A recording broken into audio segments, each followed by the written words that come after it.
Lockdown से पहले गीता के घर का नजारा कुछ ऐसा था कि रोहन ऑफिस जाता था और शिविन स्कूल।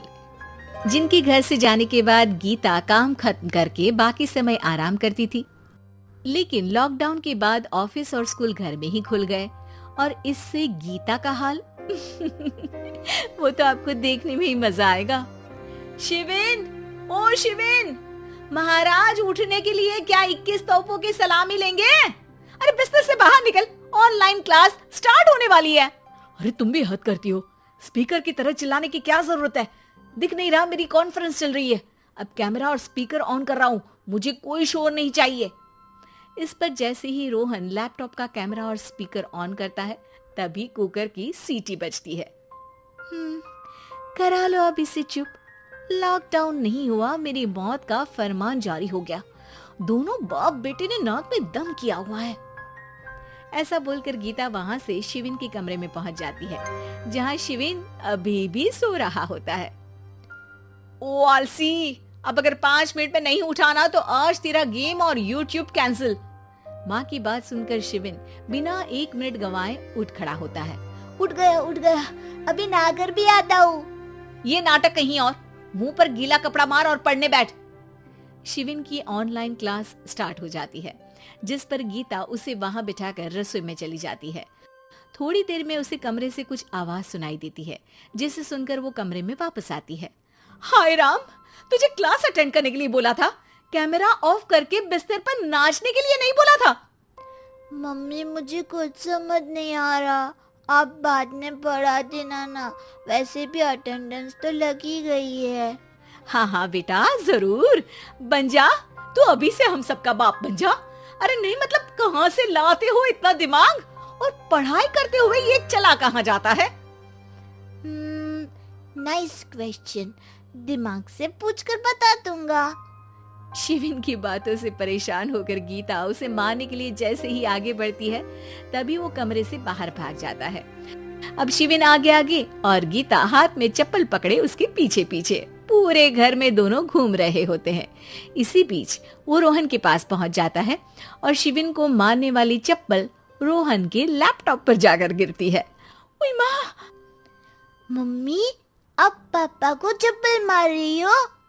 वो आज तक के रिपोर्टर, चुपचाप जाकर क्लास अटेंड कर ले, नहीं तो अगली तेरे पीछे लगेगी। इस पर शिविन वहां से चला जाता है, जिसके बाद रोहन गीता से कहता है, इस सर्कस के लिए कुछ बोलना चाहोगी? अरे क्या करूं, जब से तुम दोनों घर में रहने लगे हो, घर अपने आप ही सर्कस बन गया है और मैं तुम्हारी नौकर। कभी बेटी को संभालो तो कभी बाप के नखरे उठाओ। इन्हीं सब उथल पुथल में दिन बीतते रहते हैं, जिसमें हर रोज घर के अंदर कुछ नया सियप्पा खड़ा मिलता है, जो ज्यादातर शिविन और रोहन के ऑनलाइन स्कूल और ऑफिस से रिलेटेड ही होता है। एक सुबह, शिविन चल उठ, आज की क्लास जल्दी है। कैमरा ऑफ करके आप अटेंड कर लो। अरे ऐसे छित्तर पड़ेंगे, दादी नानी सब एक साथ याद आ जाएंगी।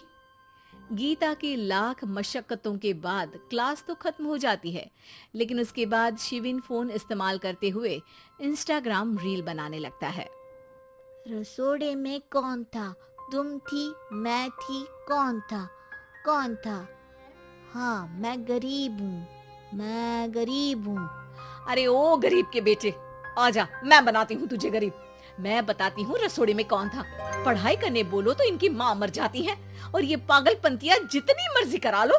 गीता शिविन को डांट रही होती है, तभी रोहन बीच में बोल पड़ता है, अरे बच्चा ही तो है, इतना गुस्सा क्यों कर रही हो?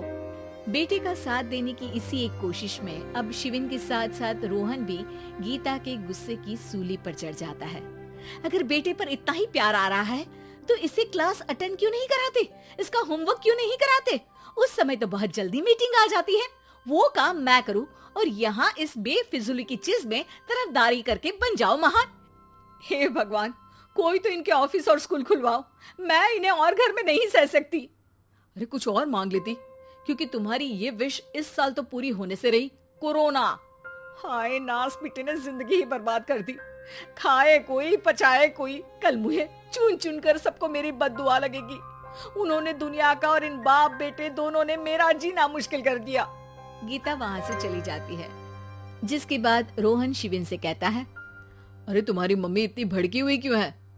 आपकी वजह से पूरा समय घर में रहते हो और उस पर कोई काम कराने की जगह बस ऑर्डर देते रहते हो।